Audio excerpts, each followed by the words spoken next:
Bill did mention that I've worked for Abbott and AbbVie for 36 years, but he did not mention the fact that I joined the company when I was 12 years old as a child prodigy. So, you know, I'm not that old. I'm not that old. I've got a long way to go. He also mentioned that I work for Abbott, no longer. Abbott was split back in 2013 into two companies, as most of you know. And I'm very, very proud to be a member of AbbVie today.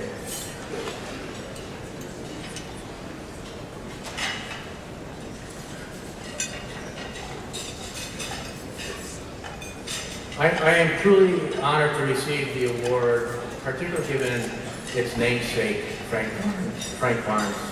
I'm not sure how many of you know or had known Frank. Without exaggeration, if it weren't for Frank, I may never have entered the licensing profession. I've been with Abbott and AbbVie for 36 years and started my career in 1978 in finance.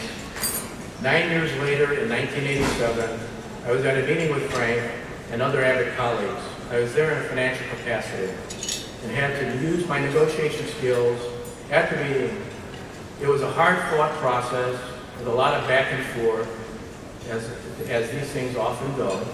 At the end of the negotiations, Frank turned around to my boss and said, "That guy should be in licensing." I'll never forget that comment. Fortunately, a licensing position opened up at Abbott in 1996, and that's been my home ever since. I am fortunate to have found a mentor in Frank, and was able to work with him for several years. Now, nearly 20 years into the field of licensing and acquisitions, I consider myself very lucky to be doing work that I love. Over the course of my career, I've led and participated in over 100 transactions.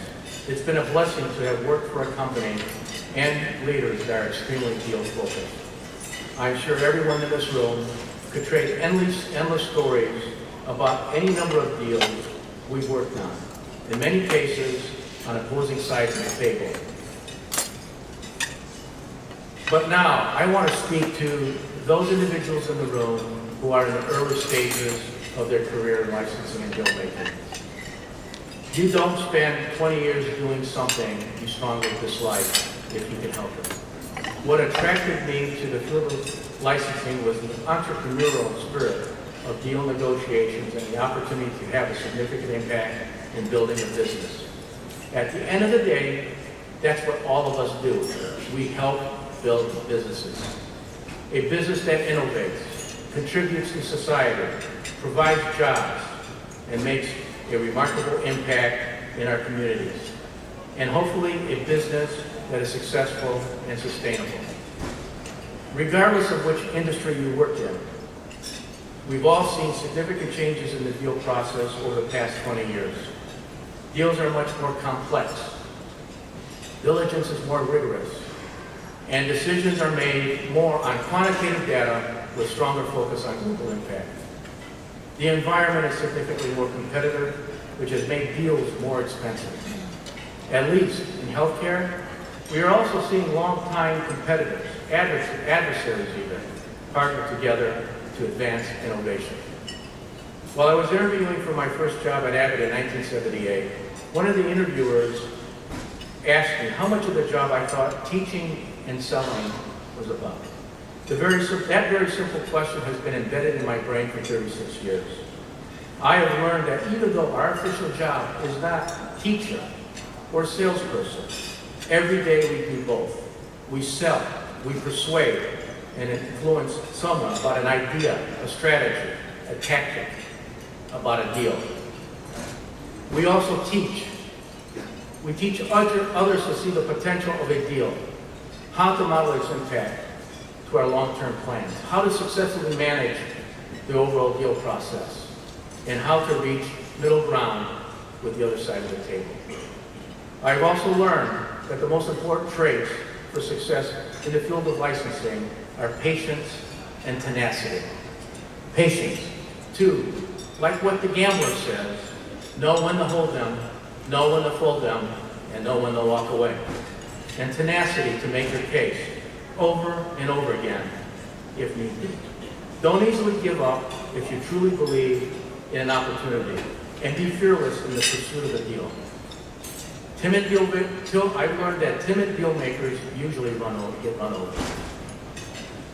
Finally, I've had several important mentors over my 36 years. One of the most valuable lessons I've learned from them was the importance of building a strong team and leading that team in a laser-focused way. Making sure that your number one objective as a manager is to help your team learn, succeed, and help them achieve their career objectives. If you don't prioritize these actions, no one succeeds. As in any job, we have our good days and our bad days and some combination in between. Hopefully the good days outnumber the bad, but no matter what, I always stress the following points to my team. First, don't give up. Tomorrow is a new day. Second, learn what you can. Even the worst situation can teach you something. And finally, find a way to make it work. Strive for success for the good of your team, your company, and ultimately yourself. I'm extremely honored to receive the Frank Barnes Award and want to thank the LES and my colleagues for such high praise. It is a privilege and responsibility to give back to colleagues in an industry that has given so much to me. Thank you.